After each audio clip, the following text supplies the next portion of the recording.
On comprend que le temps de la rigueur et de l'austérité est arrivé. D'abord, on a bien conscience des difficultés qui sont les nôtres. Et d'ailleurs, nous ne sommes pas la seule collectivité à faire face à cette urgence budgétaire. Bon, le constat, il est compliqué, on le partage en responsabilité. Dans cette situation, on pourrait très clairement se questionner sur certains de nos choix ou sur certaines de nos décisions contre lesquelles nous nous étions positionnés et dont aujourd'hui on pourrait très sérieusement interroger le bien fondé. Ce matin, Monsieur le Président, effectivement, vous balayez la question de la flamme olympique, la question des folies béarnaises, mais vous n'évoquiez pas non plus certaines infrastructures routières, certaines participations au capital de sociétés, certaines aides à l'immobilier d'entreprise, certains échangeurs autoroutiers, etc., qui peut-être, là aussi, pouvaient constituer une certaine somme budgétaire intéressante pour nos finances.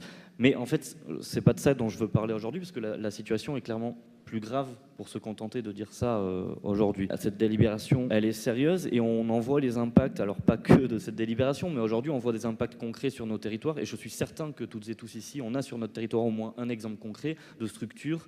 Je fais référence aux centres sociaux, je fais référence aux MJC, aux espaces de vie sociale, aux associations qui jouent un rôle essentiel sur nos cantons et qui même parfois dans certains cas vont pallier les carences de l'État. Je prends un exemple précis, c'est notre canton avec ma collègue Stéphanie Mazat, le centre social de la Pépinière de Pau qui va constater une baisse de subvention d'un peu plus de 40 000 euros. 40 000 euros, c'est quand même assez énorme, ça a des conséquences dramatiques. Et on a un nombre important de dispositifs qui vont être fragilisés. Le centre social de la Pépinière, c'est le premier espace de vie sociale itinérant de France, le projet Marguerite qui vient en aide aux étudiants, aux personnes dans les quartiers qui sont en difficulté, pour faire des démarches administratives ou pour sortir de la solitude. On a des dispositifs comme le dispositif Papoton qui permet de réunir des femmes seules qui doivent élever des enfants et qui ont besoin d'une psychologue, dispositif qui va fermer pour seulement 2 000 euros manquants. On a le service courte échelle qui accompagne aussi les enfants et aide les familles dans la recherche d'assistance maternelle. Bref, on a plein de dispositifs qui aujourd'hui s'inquiètent réellement, qui aujourd'hui se demandent même s'ils vont pouvoir survivre. Et de la même manière, c'est des emplois qui sont concernés. Combien de licenciements sont à prévoir ? Pour le centre social de la Pépinière de Pau, c'est près de 50 emplois non délocalisables, c'est 44 équivalents temps plein.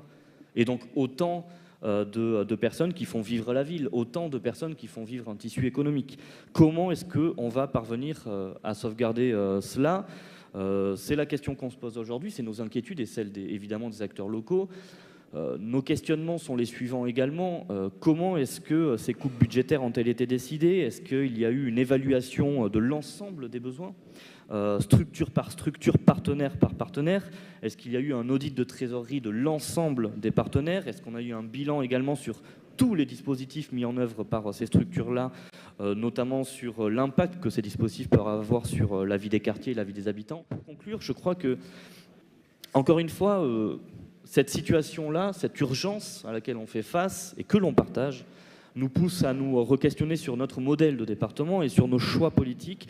En d'autres termes, on est dans une situation budgétaire complexe et je pense qu'il nous faut à présent avoir en tête qu'il faut tout miser sur les solidarités. On ne peut pas abandonner, on ne peut pas même affaiblir ces structures qui font vivre les territoires et qui viennent en aide aux plus pauvres. Parfois, Monsieur le Président, vous nous dites nous agissons en bon père de famille. J'agis en bon père de famille. Donc, je crois aujourd'hui qu'un bon père de famille, lorsqu'il a un budget réduit, lorsqu'il a un salaire réduit, il utilise son salaire, effectivement, il ne va pas au-delà, mais il l'utilise pour les priorités essentielles et les urgences absolues, c'est-à-dire nourrir ses enfants, c'est-à-dire s'habiller et c'est-à-dire se loger dignement.